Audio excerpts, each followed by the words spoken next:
सर्व प्रत्यय साक्षितया साक्षीभूत चेतयिता केवलो निर्गुणो अनेनैव स्वरूपेण व्यक्तादीनां स्थावरान्तानाम् अहमेव आत्मा सर्वभूतिश्चात्मानं निर्विशेषम यस्तु अनुपश्यति स तस्मादेव दर्शनात् न विजुगुप्सते विजुगुप्सां घृणां न करोति। जो व्यक्ति जिस प्रकार से अस्य देह से कार्यकरण संघातस्य इस शरीर का अर्थात कार्यकरण संघात का आत्मा अहम सर्व प्रत्यय साक्षीभूत, मैं इस शरीर का कार्यकरण संघात का आत्मा हूं और इस शरीर के अंदर जो कार्यकरण संघात के अंदर जो बुद्धि से होने वाले सकल प्रत्यय जन्य वृत्तियों से जन्य जो ज्ञान का साक्षितया साक्षीभूत हूं, मैं चेतयिता हूं, केवल हूं, निर्गुण हूं।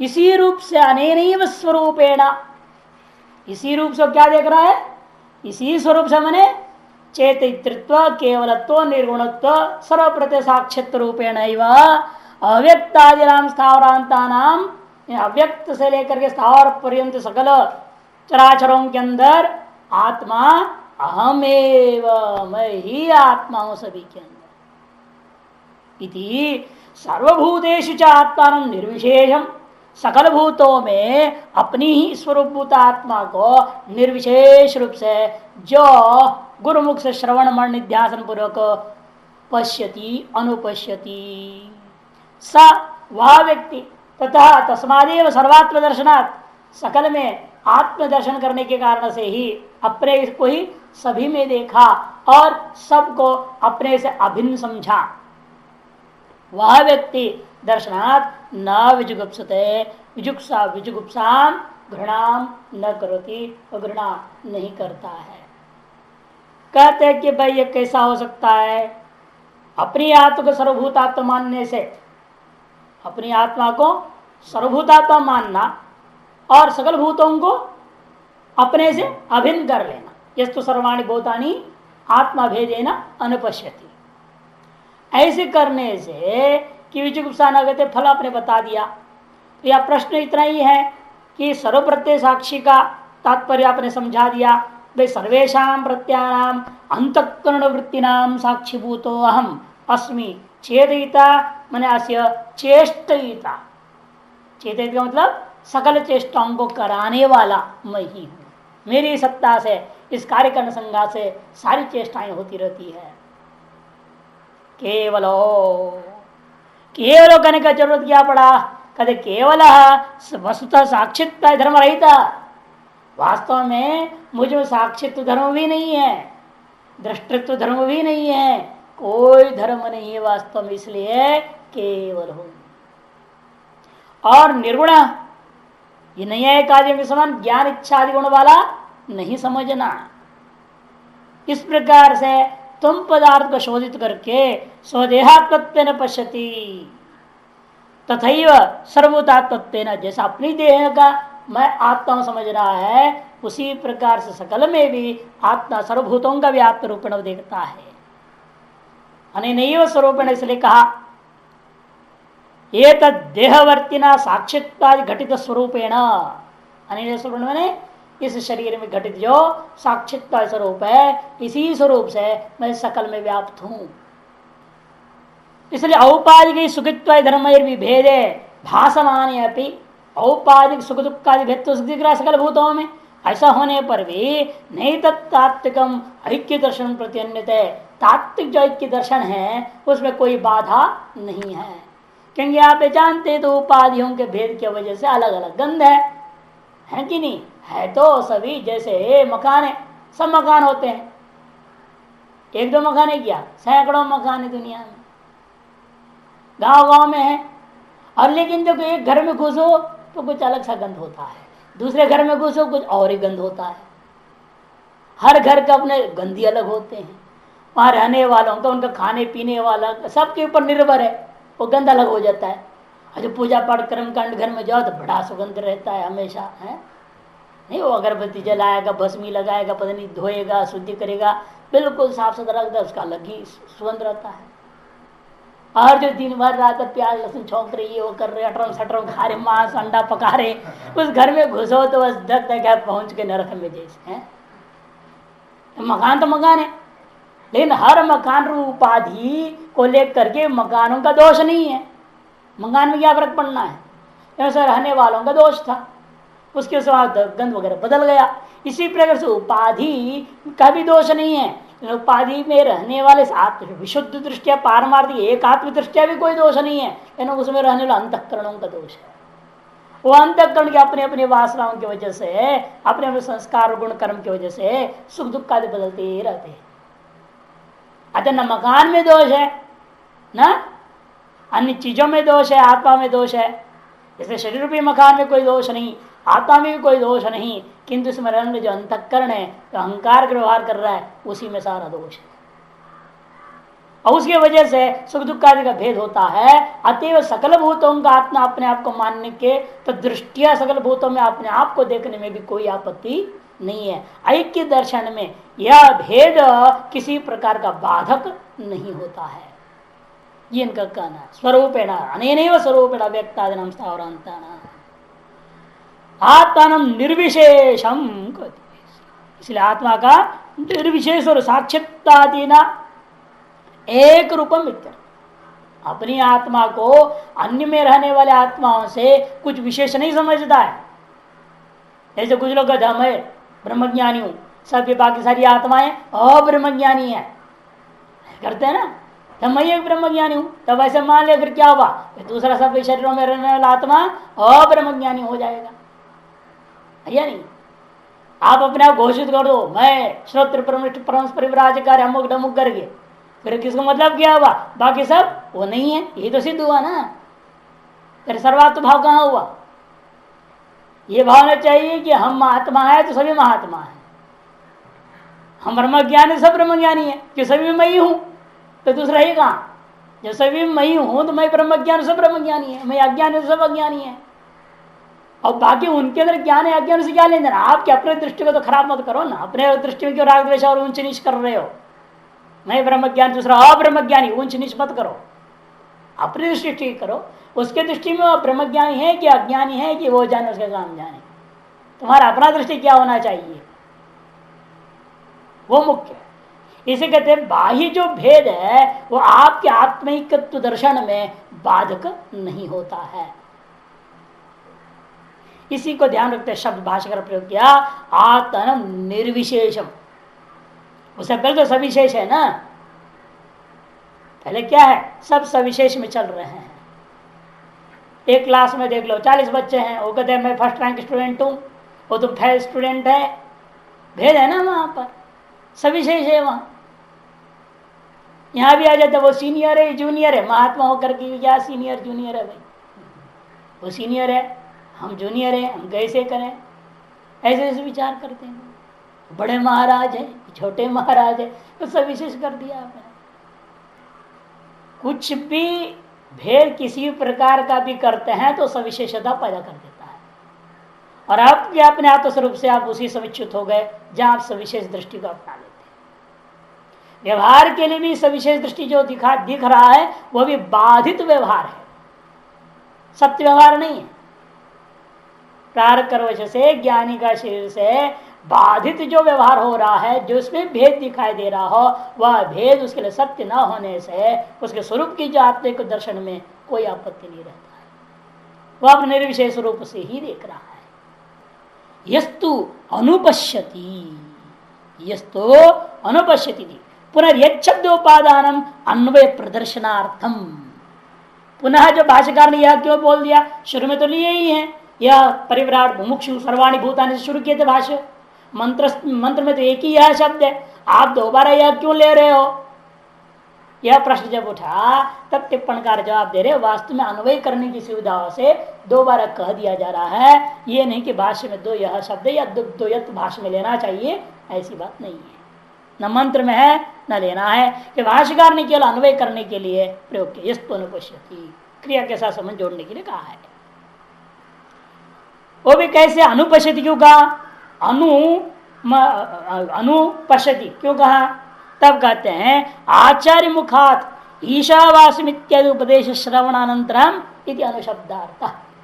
आचार्य का मुख से ईशावास आदि मंत्रार्थों को श्रवण आदि करके मनन निध्यासन करके जिसने ऐसा आत्मिकत्व का दर्शन की अनुभूति कर रहा है वह व्यक्ति वो व्यक्ति यह जो यद शब्द कहा गया था तदो नित्य संबंधा नियम है, यद तदो नित्य संबंधा यद है तो तद लेना ही पड़ेगा।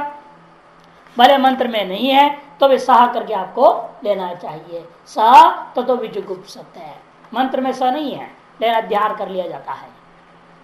तथा तस्माद दर्शनात् न विजुगुप्सते विजुगुप्साम घृणा न करोति। किसी प्रकार से भेद के कारणीभूत होने वाले घृणा है काया वाचा मनसा। घृणा जो होता है काया वाचा मनसा तीनों प्रकार के होता है।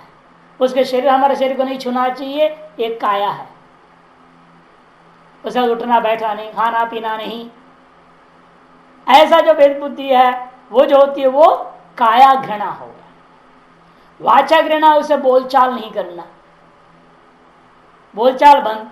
जो नीच जाति वाला उसे कैसे हम बोलचाल करेंगे, वह ब्रह्म ज्ञानी हो उसे कैसे बातचीत करेंगे। ऐसे करके जो करता है भी घृणा है, वाचा है। और मनसा होता ही है, भेद बुद्धि के कारण से अनेकों की प्रतिभावनाएं बनती है, वो गलत है। अब व्यवहार क्या है समझ में नहीं आता, गलत क्या सही क्या। आत्मदृष्टि विचार करके देखो, आपके प्रार्थ कर्मानुसार आपके साथ व्यवहार वैसा हो जाता है। और जो करने वाला के अपना प्रार्थ कर्म है वो भी मजबूर है, वो अपने प्रार्थ कर्माधीन होकर वो व्यवहार कर रहा है। और बेमतलब दोनों एक दूसरे के प्रार्थ की स्थितियों को न समझते हुए एक दूसरे पर नाराज होते रहते हैं और ऐसे कर्म कर बैठते, ऐसी वासना बना लेते हैं सदा के लिए। सांप और नेवला जैसे शत्रु बन जाते हैं या नहीं, ऐसे बन जाता है। अगले जन्म फिर टक्कर खाएंगे ये दोनों, देखना। जन जन के लिए टक्कर बना ले रहे हो बेमतलब। ज्ञान मार्ग में कहाँ आगे बढ़ेंगे? ज्ञान मार्ग के आगे बढ़ना है तो अगला वाला द्वेष करो, खुद मत करो। अपनी वासना को तो सुधारो, अपनी दृष्टि को सुधारो, अपने ऊपर ही दोष ले लो। चलो हमारे कर्म गलत है इसलिए हमको गाली दे दिया, इसलिए हम पे उठपटांग बोल दिया, इसलिए हमारे साथ ऐसे व्यवहार कर दिया, कोई बात नहीं, हमारे कुछ कर्म क्षय हो गया। ऐसे संतुष्टि करो और उसके साथ पूर्वत व्यवहार बनाए रखना। ये द्वेष है तो पूर्वत व्यवहार होगा नहीं, है ना। यदि द्वेष बन जाए तब तो पूर्वत व्यवहार नहीं होगा। और द्वेष नहीं बना है आपको तभी महसूस होगा जब आप उसके साथ पूर्वत व्यवहार रखें, भले वो जैसा भी करे, लेकिन आप अपनी व्यवहार मत बिगाड़। साधक के लिए कहा कि इसलिए ये दृष्टि आत्मदृष्टि को अपनाना है तो उस स्थिति की बात कर रहे हैं। उसे निम्न स्थिति में तो क्या उपेक्षा करो। निम्न स्थिति में क्या है? 4 कोटि ना, मैत्री, करुणा, मुदित, उपेक्षा। साधक को अपने समान साधना करने वालों को साथ मैत्री, अपने से साधना में जो आगे बढ़ गए हैं उनसे प्रतिज्ञा करते हैं मुदित, प्रसन्न हो उनको देख करके, वाह भगवान इन पर बड़ी कृपा करा है, बड़ा पुण्य है इनकी, ये आगे बढ़ रहे हैं तो खुश हो, उसमें नहीं विघ्न मत डालो। कोई ध्यान कर रहा है, उसका ध्यान हो रहा है तो आप उसे खटखट करेंगे जानबूझ करके, उसके ध्यान ना हो, ये गलत है। बल्कि सहयोग दो उसमें और उसको देख के प्रसन्न हो जाए, चलो हमारे नहीं होते कि इससे तो हो रहा है, कम से कम खुशी की बात है। तब भगवान आप पर भी कृपा करेंगे। जो दूसरे को साधना में साथ देता है उसको भी भगवान साथ देगा। दूसरे के विघ्न डालेगा, खुद का जिंदगी पूरा विघ्न होएगा। तो दूसरे को विघ्न पैदा करने की कोशिश कभी नहीं करना चाहिए। साधना करनी है तो मैत्री, फिर अपने से निम्न कोटि के साधक है तो करुणा, और जो बिल्कुल साधना मार्ग में है नहीं, विपरीत है, भोगी है, अधर्मी है तो उपेक्षा। मैत्री, करुणा, मुदित, उपेक्षा नाम योग सूत्र करने का है। इसलिए एक मध्यम कोटि के साधक वो उपेक्षा कर सकता है व्यवहार में, ये चारों व्यवहार अपना सकता है। लेकिन ये आत्मिक दृष्टि वाला उपेक्षा नहीं कर सकता किसी को, न किसी करुणा करेगा, न मुदित, न मैत्री, कुछ नहीं। कि सभी में खुद ही है तो किससे मैत्री करे, किसकी करुणा करे, किसको देखे मुदित हो, किसको देखे उपेक्षा करेगा। ये वो तो निम्न कोटि के साधक के लिए है।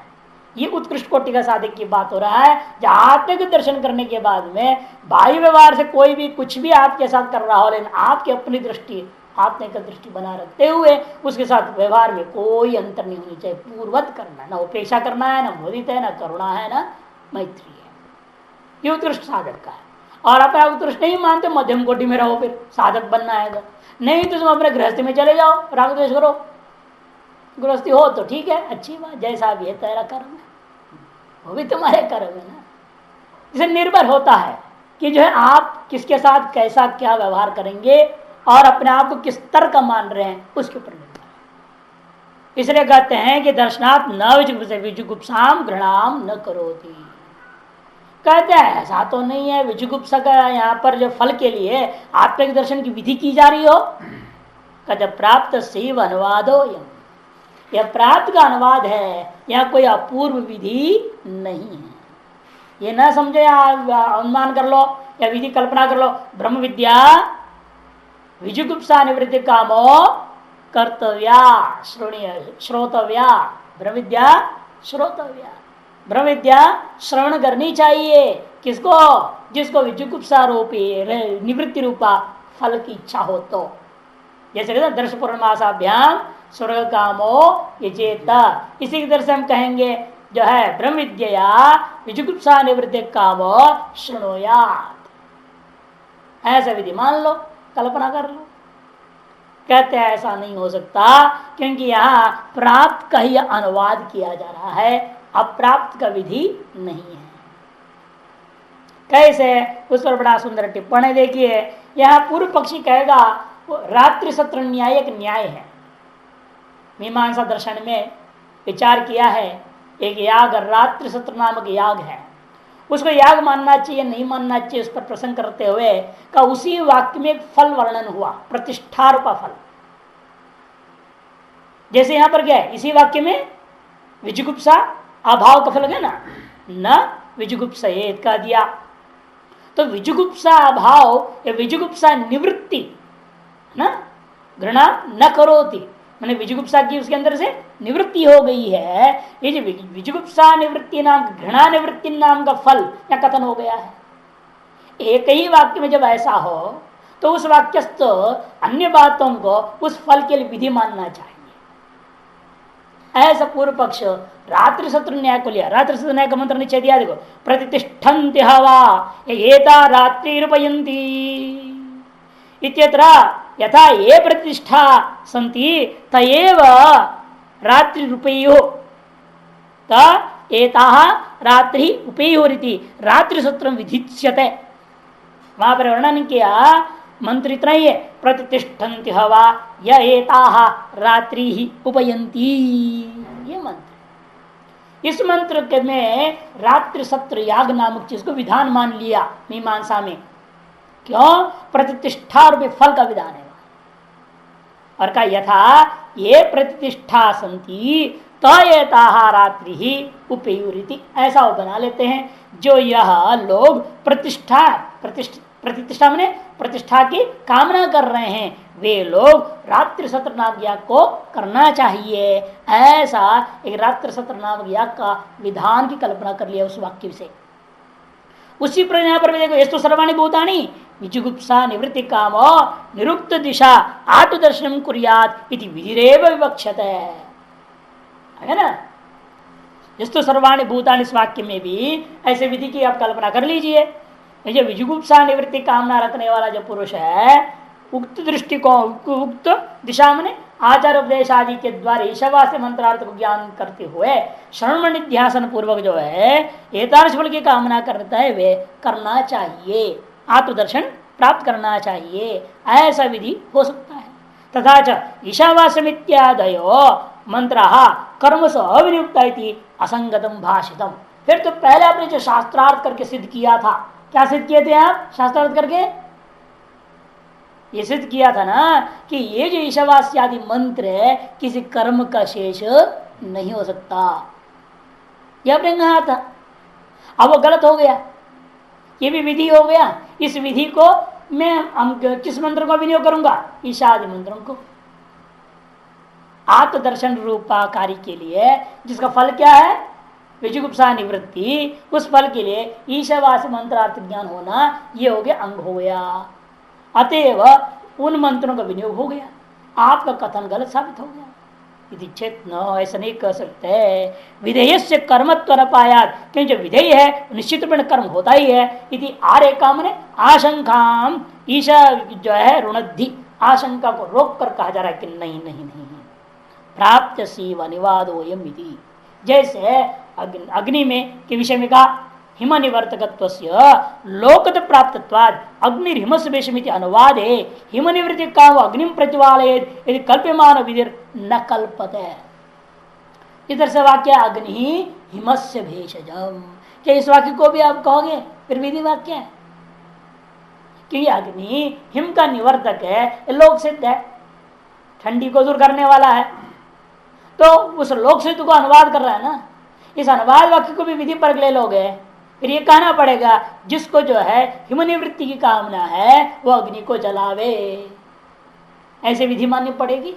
कभी इस विधि की कोई जरूरत नहीं है, क्योंकि जो इस विधि को नहीं जानता है वो भी अग्नि जला लेता है ठंड दूर करने के लिए। इसलिए कहते हैं तो इति कल्प्यमान विधिर न कल्पते तद्दत् निमित्तापाय निमित्तापाय लोकत प्राप्तत्वा। यहाँ क्या है? निमित्तापाय निमित्त से लोकत प्राप्त है, इसी का अनुवाद है। निमित्त क्या है? घृणा का निमित्त क्या है? क्यों घृणा करते हैं आप किसी से, कभी किसी भी प्रकार से भी? अज्ञान के वजह से, आत्मिक दर्शन न होने से, आत्मा अनेकत्व दर्शन के कारण से आप घृणा करते हैं। किसी के प्रति राग द्वेष होता है, क्यों? स्व से भेद दर्शन के कारण से। आप अपने से दूसरे को भिन्न मानते हो, और भेद दर्शन के कारण से घृणा होती है। इस प्राप्त का ही निमित्त है, उसी का क्या निमित्त क्या नियम है? निमित्ता पाए निमित्त पाए। वो निमित्त क्या था? आत्मनिकत्व। वह निमित्त को अपने दूर किया किससे? आत्मिकत्व दर्शन से। आत्मिकत्व दर्शन से आत्मानिकत्व दर्शन रूपा जो भेद था, जो कि निमित्त किस लिए था? वो घृणा का निमित्त, वह निवृत्त हो गया। निमित्त निवृत्त हो गया, नैमित्तिक जो घृणा है स्वतः ही चला गया। इसलिए कह दिया न विजुगुप्सत है, इसे फल कथन नहीं है, यह अनुवाद मात्र ही है। लोक प्राप्त तत्व अनुवादो अत्रापि विधि गंधो न जिज्ञासितव्य। इस तरह यहाँ पर भी विधि का गंध भी यहाँ पर आप सुनने की चेष्टा न करें। कर्म कांड की वासना यहाँ साधु उत्तम विषय इत्यादि मंत्रा न कर्म से विनियुक्ता, इसलिए बात ठीक कहा गया भाई ईशावास आदि मंत्र कर्म में किसी प्रकार से विनियोग नहीं हो सकता है। तब प्रश्न उठेगा भाई प्राप्त से अनुवाद जो कह दिया आपने, तो किससे क्या प्राप्त हुआ था? तब मूल में भाषण सर्वा ही घृणा आत्मनो अन्य दुष्टम पश्यतो भवती। ये तभी घृणा होती है ना, किसी भी प्रकार, सर्वा ही कह दिया, किसी भी प्रकार की घृणा हो वह कब होती है? जब आत्मा से भिन्न में दोष देखे, भिन्न देखने से ही नहीं, भिन्न में दोष देखने लग जाते हैं आप, तब घृणा होती है। बेकार आदमी है ये, इसमें गड़बड़ी है, ये दोष है, वो दोष है, ऐसा है वैसा है, ऐसा जो सोचने लगोगे तब उसके प्रति घृणा होता है। और गुण को देखोगे तो घृणा नहीं होगा ना।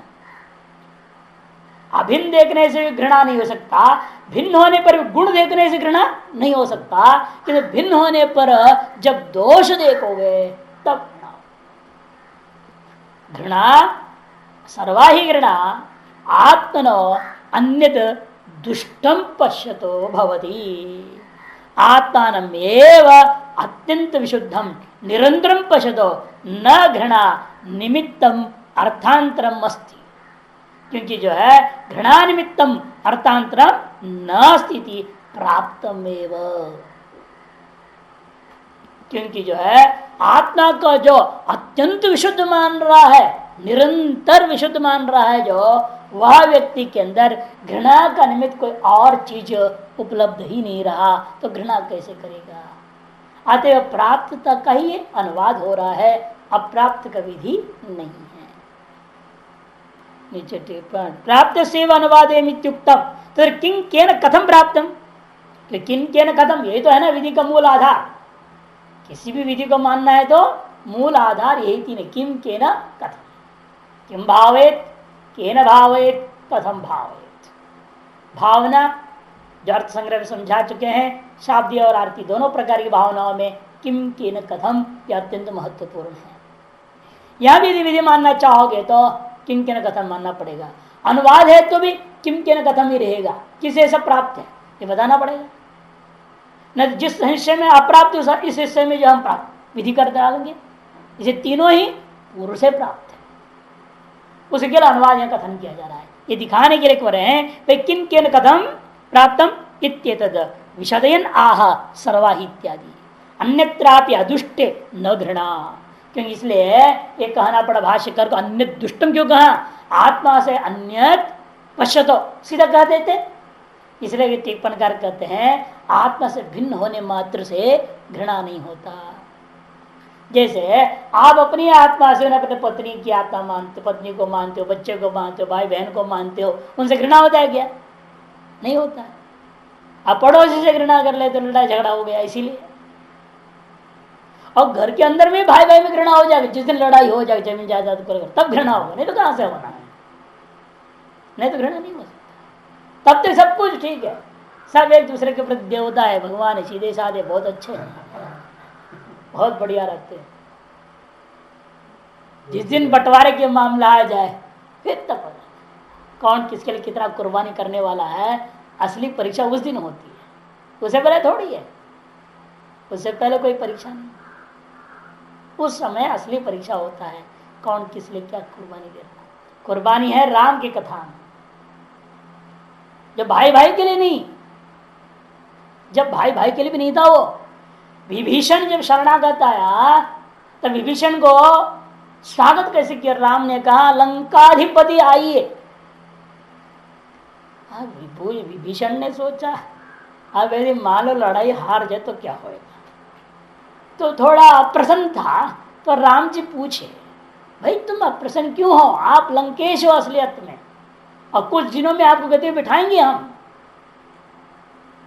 तब कहता है आप ये सोच रहे हैं यदि मान लीजिए आप हार गए तो लंका तो रहेगा नहीं हमारी, उसका ही रहेगा, हमें खाली हाथ लौटना पड़ेगा। तब कहते हैं देखो कितनी बड़ी कुर्बानी है यहाँ। तब राम जी कहते हैं मेरे 14 साल का लौटे, मुझे अयोध्या का राजा जो बनना है, हम तुमको राजा राज्याभिषेक करना है, लेकिन तुम्हें हमको राजा बनाना ही है। अपने राज्य को अभी त्याग कर देने को तैयार। ये मर्यादा पुरुषोत्तम राम, इसे नाम पढ़ा उनका, ऐसे थोड़ी पढ़ा है। अरे पूरा हम तुमको दे देंगे, अयोध्या के राज्य पूरा तुम्हारा हो जाएगा, उस पर तुम्हारा राज्याभिषेक कर देंगे। यदि लंका हमारा हाथ नहीं लगी तो अयोध्या तुम्हारी होगी, हम जंगल में रह जाएंगे जीवन भर। ये मानता है, जो कि भाई नहीं है, उसके लिए इतनी बड़ी कुर्बानी। तब लक्ष्मण ने कहा धन्य है यार, हमें भूल गए।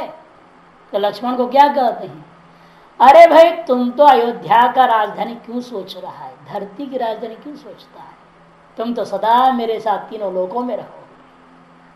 इतना बड़ा पद उसको मिल गया, तीनों लोकों में सदा साथ हो गया भगवान के। ऐसे बड़े भाई छोटे भाई को साथ देता है, लक्षणता है ना उनके जीवन में। तो घृणा जो है अभेद में क्या भेद में भी नहीं होता है, यदि इस तरह का समर्पण होगा। इसलिए कहते भेद में कब घृणा आता है, कहते दुष्टम भवति यदा, अन्यत कहने के बाद भाषा इसलिए दुष्टम दोष देखोगे तब घृणा होता है, नहीं तो नहीं हो सकता। प्राप्त से इसलिए टिप्पण न घृणा यदि अपि अदुष्टे न घृणा इति दुष्टम यदि दुष्टे भी अभिन्न न घृणा इति अन्यत। और दुष्ट नहीं हो, कई बार क्या होता है यदि अभेद भाव है तो घृणा नहीं होगा। उस स्थिति में क्या है, इसे अन्य शब्द भी जरूरी है। आत्मा से अन्य भी होना चाहिए, आत्मा से दुष्ट अलग होता हुआ दुष्ट भी होना चाहिए, तभी घृणा होती। जैसे दो बदमाश हैं, दोनों दुष्ट हैं, दोनों एक दूसरे घृणा करेंगे क्या, दोनों बड़ा प्रेम होता है ना। चोर चोर मोसेरे भाई बन जाते हैं, समान स्वभाव वाले है ना। जब ये उसे तय नहीं ये हमारे विरोधी गुट का है तब गड़बड़ होएगा। जब अगर ये भी हमारे साथ लग रहा है, कोई दिक्कत नहीं, साथ मिलके कर रहे हैं हम, तो सबसे बढ़िया है। इसे दुष्टत्व होने से काम चलेगा नहीं, अन्यत्व भी जरूरी है। अन्यत्व और दुष्टत्व दो मिलकर के जब होगा तभी जा करके घृणा होता है। अभिन्ने न घृणा अन्य तथा च घृणा आत्मान्यत्व दुष्टत्व दर्शन अन्वय व्यतिरेकाभ्याम निश्चित।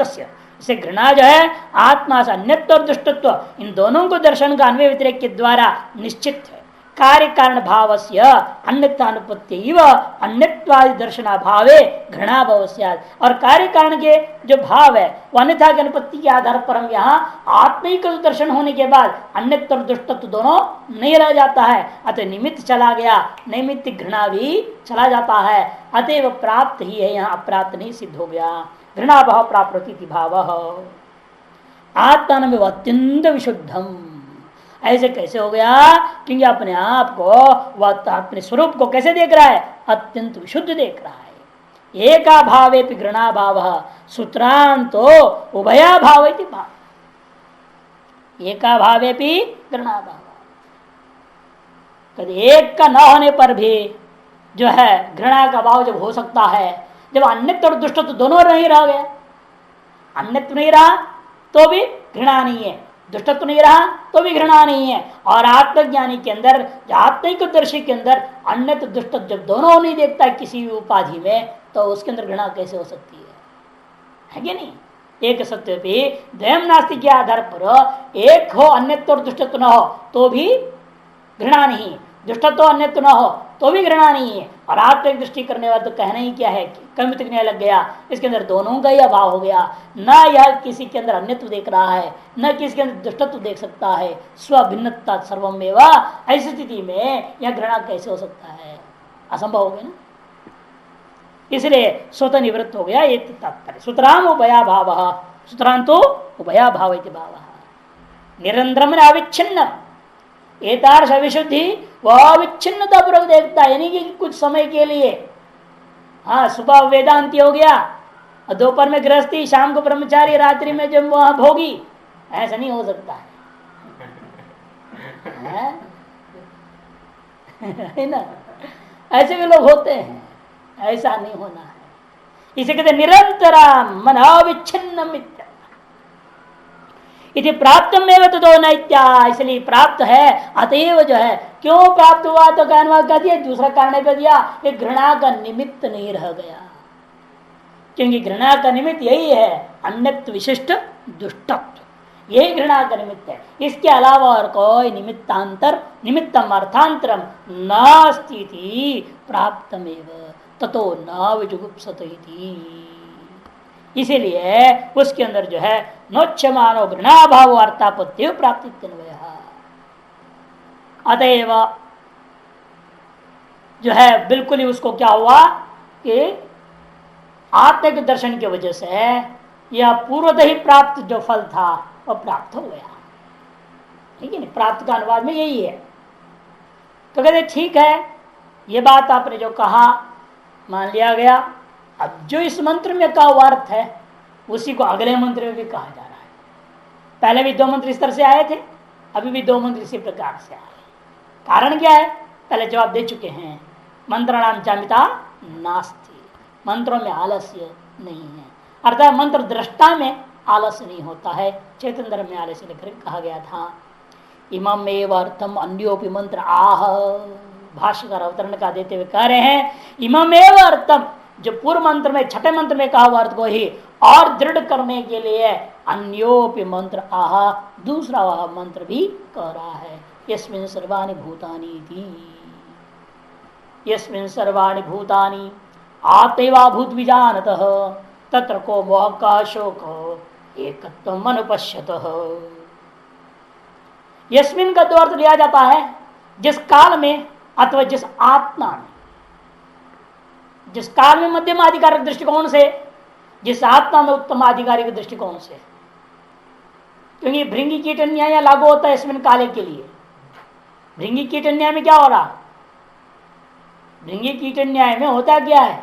एक होता है, आपने देखा हो घर घरों में मिट्टी का बनाते कीड़ा आता है, लाल लाल से कीड़ा होता है देखने में लगभग, और वो घर बनाता है मिट्टी का, गोल गोल गोल गोल गोल एक के ऊपर जोड़ते जाता है। और करता क्या है, वो सब में घर में भोजन भर देता है, पहले लाला करके भोजन रख देता है, और किसी का बच्चा को उठा कर लाता है, कीड़ा, हरे हरे रंग के होते हैं वो, ये लंबे लंबे, दूसरे किसी जंतु कीट का है वो ला कर उसके अंदर बंद कर देगा, और बाहर का मुंह बिल्कुल हल्का छेद छोड़ करके, बाहर ना आ सके ऐसे बंद करके छोड़ देता है, छोटा सा छेद होता, हवा के लिए काम आ जाए। और फिर वो क्या करेगा, बार बार आएगा, कर घूम देगा उसके सामने, हो जाएगी क्या आ गया, देखते रहेगा, और वो चला जाएगा, फिर वो आएगा, ऐसे ही करेगा, ऐसे हजारों बार कर देता है। और ये क्या, अगर भूख लगे तो अंदर को रोटी खाएगा, खाना रखा है ना स्टॉक में, माल पानी, वो खा लेता है, खा करके वहां बैठे रहता है, निकलूं मैं निकलूं, कोशिश करता है, निकल नहीं पाता है, आगे बार बार बताते रहता है अपना स्वरूप। ये उसका देखते देखते देखते देखते ऐसा तादात्म्य हो जाता है, जिस गर्भ से वो पैदा हुआ था उस गर्भ का स्वरूप ही भूल जाता है, और आगे का जो स्वरूप है उस स्वरूप को प्राप्त कर ले।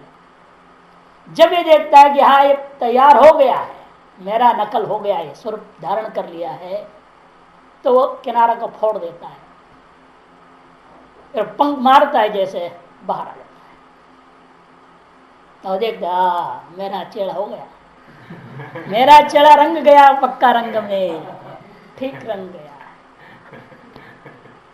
मेरा अनुरूप हो गया। इसको भृंगी कीट न्याय कहते हैं। जिस समय यस्मिन काले, आपके अंदर भी जिस समय यस्मिन काले गुरु से सुना हुआ बात को बारंबार बारंबार बारंबार बारंबार घोटते घोटते घोटते घोटते आप भी क्या हो जाओगे, अहम ब्रह्मास्मि।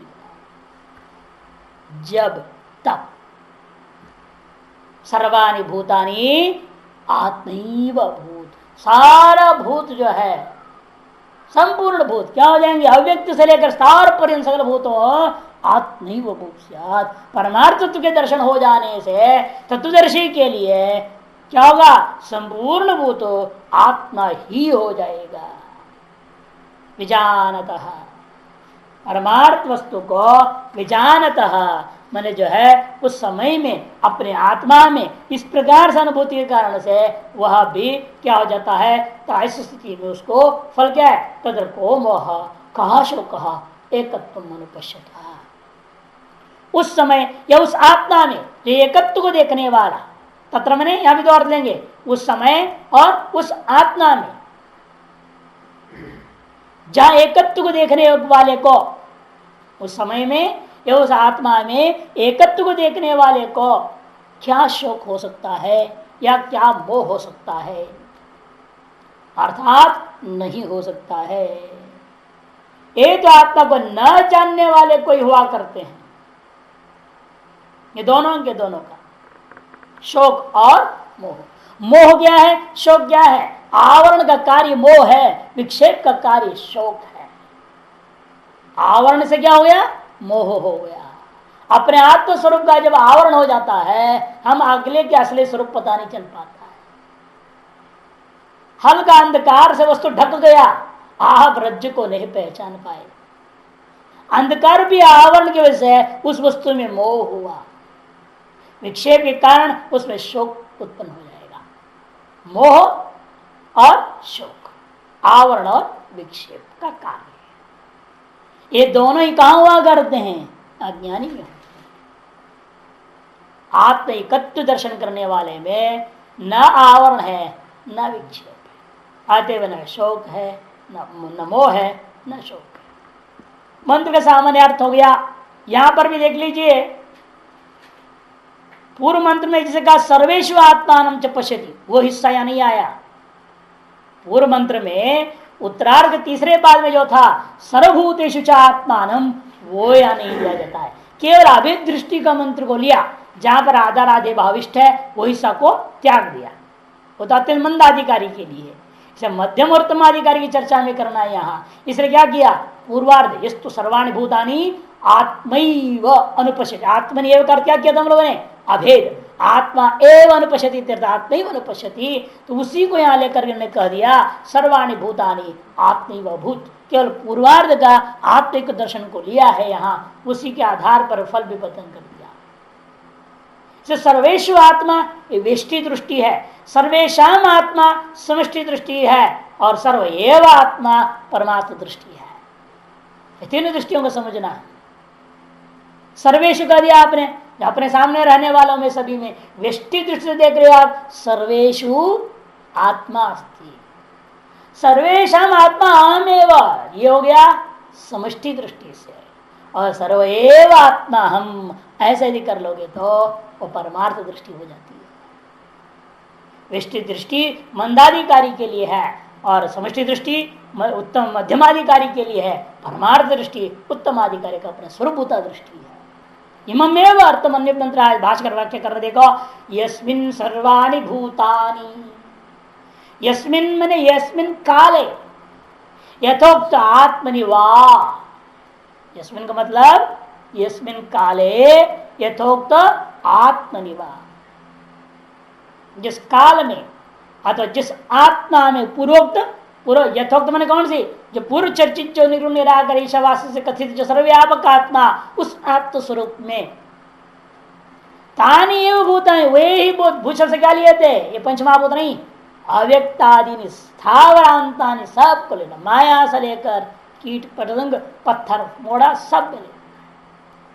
तानी एवं भूतानि सर्वाणि परमार्थ आत्मदर्शन, और सब क्या हो गए, परमार्थ आत्मदर्शन के कारण से आत्मैव बोध, सब आत्मा ही हो जाता है। तो आत्मैव समृद्धः परमार्थ वस्तु विजानतः, उस परमार्थ वस्तु को जानता हुआ को वह सब कुछ आत्मस्वरूप ही हो जाता है। यहाँ भी देखिए बड़ा टिप्पण है, इममेव अत्रापि आलस्य भावादिति उक्तम अनुसंधेयम न च मंत्र दृष्टि धर्मो, मंत्र से उपचर्य थे, मंत्र दृष्टा के धर्म को मंत्र में औपचारिक रूप से प्रयोग किया जा रहा है, ऐसा नहीं सोचना। वस्तुतः क्या है, दुरधिगम तत्वस्य पुनः पुनर्वचनम भूषणम एवं रहस्य। दुरधिगम तत्व से, ठीक करो, नत्व से है वहां पर, दुरधिगम तत्वस्य, दुर्गम जो तत्व का पुनर्पुनर जो कथन करना है वह श्रुति के लिए शोभा ही देता है, अशोभनीय नहीं। जैसे स्कूल आदमी कॉलेज में क्या होता है, मास्टर लोग जो कठिन होता है उसको बार बार समझाते हैं, एक बार बोल के नहीं जोड़ देते, और हर पंक्ति को 10 बार बोलने लग जाए तो कोर्स पूरा कभी नहीं होने होगा। जो कठिन है उसको समझाने के लिए क्या करते हैं, थोड़ा जोर देते हैं, बाकी को पाठ पढ़ के चले जाते हैं। अगर आप देख लो बोल देते, सरल है। इसी तरह से श्रुति भी क्या कर रही है, क्यों बार बार कहती है, क्योंकि यह दुरधिगम तत्व होने के नाते पुनर्पुनर जो वचन है यह भूषण ही है, दूषण नहीं है, पुनरुक्ति दोषा नहीं दिया जा सकता है। एक दूसरा हेतु है, पहले कल एक हेतु आलस्य भावार्थ, दूसरा भूषणत्वाच दुर्धिगम तत्त्वात्। अतिग्रहण से तत्व से झटित्येव बुद्धियारोह अभावम अभिप्रेत्याह, क्योंकि अतिग्रहण तत्व सभी के दिमाग में झटित घुसता नहीं है, इसीलिए दौड़ दिया भाष्यकार ने यस्मिन काले यथोक्तात्मनि वा। उत्तम अधिकारी है तो सुनते ही बराबर, नारद जगर हो गया सुनते ही बराबर खटाखट हुआ, और इंद्र को बेचारे 32 साल रगड़ना पड़ा। श्वेत केतु को सुनते सुनते होते गया, एक बार क्यों नहीं हो पाया तो 15 दिन तक का तो भोजन मत करो, तो समझ में आ गया मैं क्या बोल रहा हूँ, तुमको श्रद्धा नहीं हो रही है। 15 दिन भोजन नहीं कराया, उस केवल पानी और दूध पिलाते रहे, उसके बाद उसको समझ में आई बात क्या थी, सच्चाई। तो इस तरह से अधिकारी भेद है, कोई अधिकारी होता है गुरु सुनाते जा रहा है, साक्षात्कार साथ साथ होते जाता है। उसके लिए कहा यथोक्त आत्मनि यह पश्य, सीधा सीधा।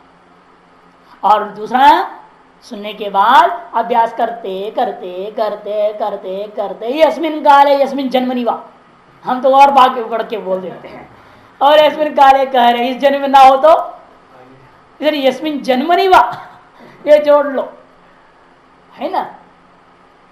अनेक जन्म संसिद्ध भगवान ने कहा भी है, लगे रहो चिंतन करते करते करते किसी न किसी जन्म में तो हो ही जाएगा। यदि इसी जन्म में हो जाए तो अच्छी बात है, वह मध्यम अधिकारी के लिए ही इसमें काले कह दिया है। जिसको सुनते बराबर झटिति जाता नहीं, बुद्धि में आरोहित नहीं हो पाता है।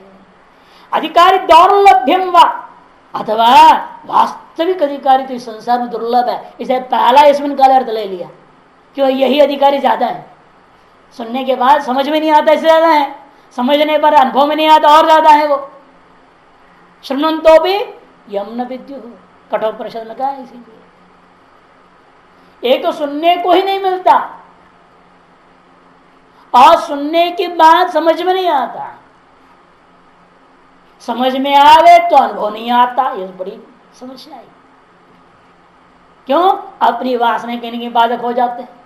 समझ में आ गया सारा विधान ठीक है, लेकिन फिर भी किंतु प्रश्न चिन्ह लगा देगा, लेकिन घोषणा देंगे। एक महात्मा कहता था, हम लोग जब पढ़ रहे थे, बंगाली महात्मा थे, कहते थे देखो महाराज सब ठीक है, आपका नाम सब मानते हैं, लेकिन जिस प्रकार से अनादिकाल में माया ने हमको बेवकूफ बनाया था, दोबारा नहीं बनाएगा, इसमें क्या गारंटी है? ये समस्या है। अब क्या विधान समझ में आया फिर तुमको? है कि नहीं? अरे वे कहने के लिए, समझाने के लिए कह दिया जा रहा है, अनादिकाल से जो है माया ने ग्रसित कर रखा था। जैसे किसी को सांप दिखाई दिया रस्सी में, उसे पूछा किसी से जाकर के, मैंने जो सांप देखा रस्सी में कब से है? क्या जवाब देंगे आप? उस रस्सी में सांप कब से है? तब कहने पड़ेगा उसमें जो भी हो, लेकिन तेरे दिमाग में अनादिकाल से, तुम्हारी अविद्या की वजह से दिखाई दी ना। इसे रस्सी का आवरणभूत अविद्या में भी अनादिकाल से है, ये कहना पड़ेगा। ये अविद्या का कार्य है वो, और अविद्या अनादि से है कहते हैं, इसलिए मतलब क्यों कहा जा रहा है? क्योंकि वास्तव में वो है ही नहीं। यदि वास्तव में होता, उसका डेट ऑफ बर्थ तो पता लग जाता किसी न किसी को, ऋषियों को। नहीं, वो वास्तव में है नहीं।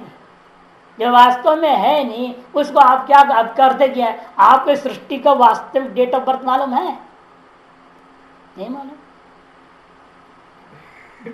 किसी को मालूम नहीं।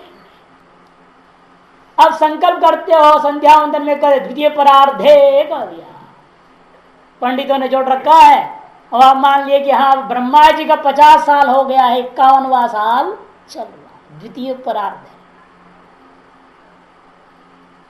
और उसमें वराह कल्प है, वैवस्वत मनवंतर है, कालगणना कर दो ना आप, वहां पर अमुक संवत्सर है, आकर के यहाँ घुस जाते हैं, फिर मास वगैरह सब कुछ बोलते हैं।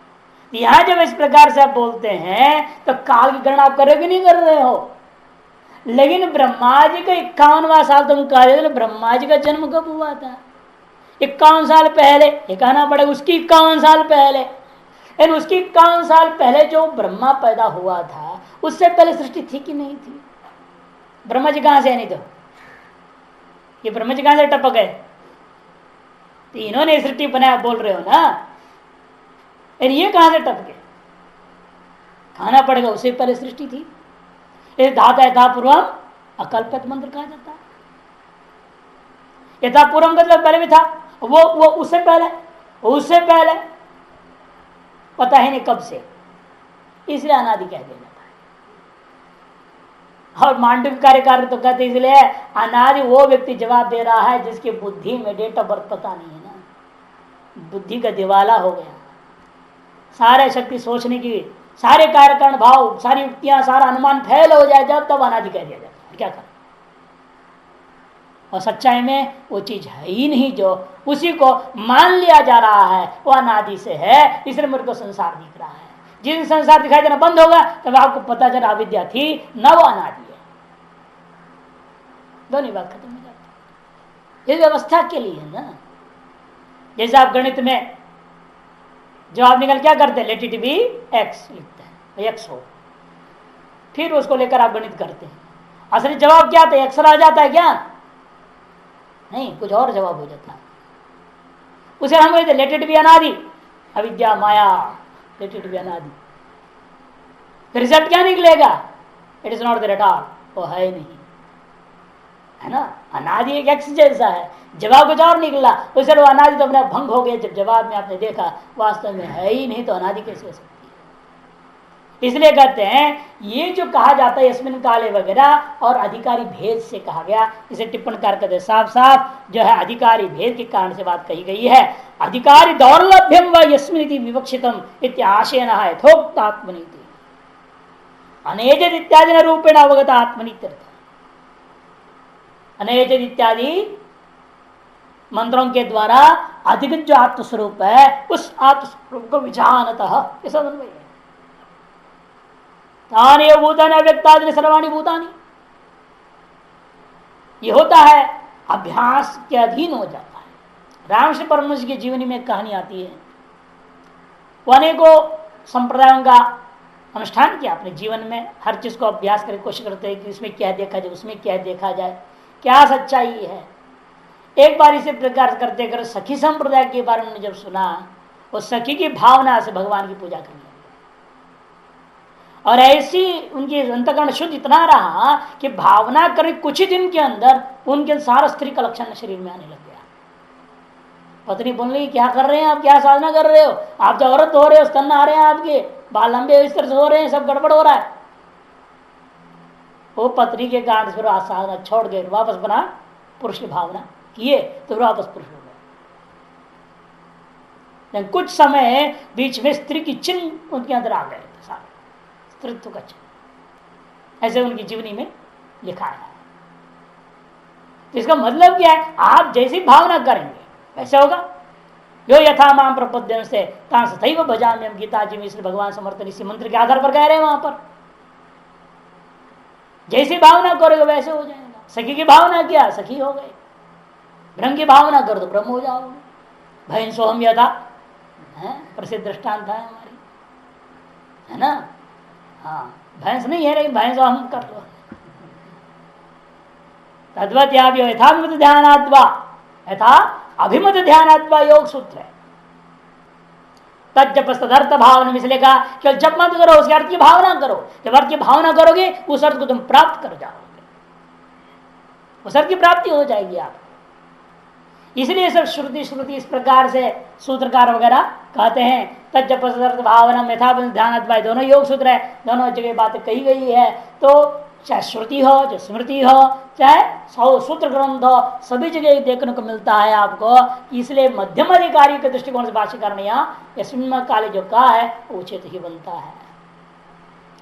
उसको कहते हैं यतानि व भूतानि सर्वाणि परमार्थ आत्मदर्शनात्।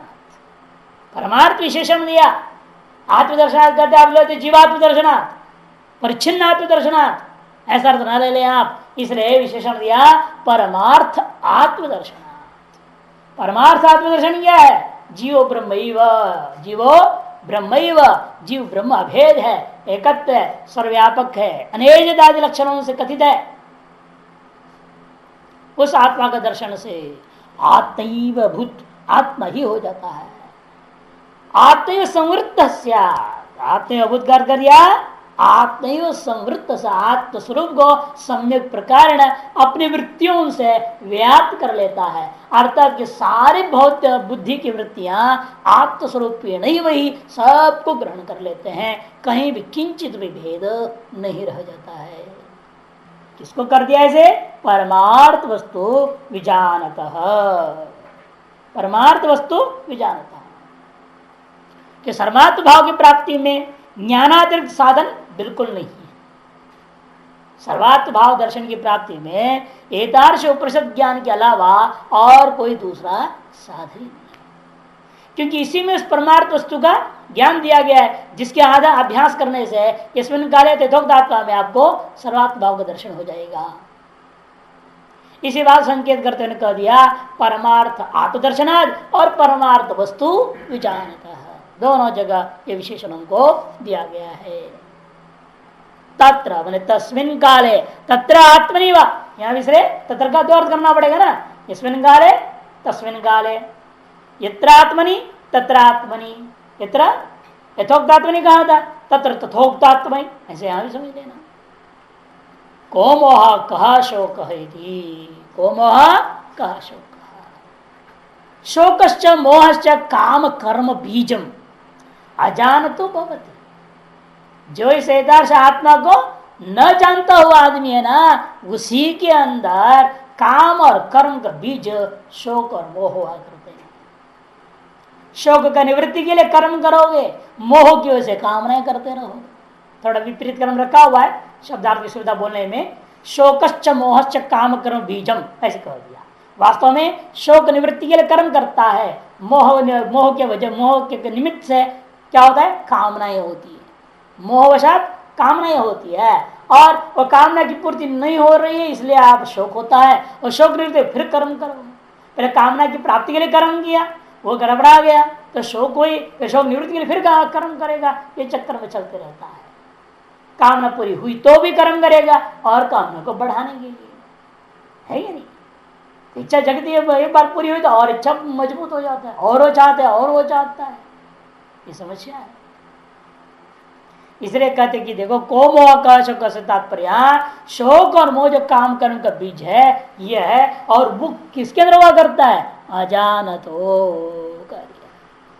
शोक मोह निवृत्तिया आपाद्याय अविद्या निवृत्ति है, निशेष संसार निवृत्ति हेतु संपत्तये तौ विशिष्टि कामेति। शोक मोह निवृत्ति के द्वारा का आपादन करने, आपाद्याया शोक निवृत्तिया, आपाद्यभूत शोक निवृत्ति क्या, अविद्या का कारण कौन होगा, अविद्या निवृत्ति है। निशेष संसार निवृत्ति हेतु तो संपत्ति है, संपूर्ण संसार का निवृत्ति का कारण का संपादन करने के लिए तौ विशिष्टि, उन दोनों को विशेषित किया जा रहा है कामेति इत्यादि से।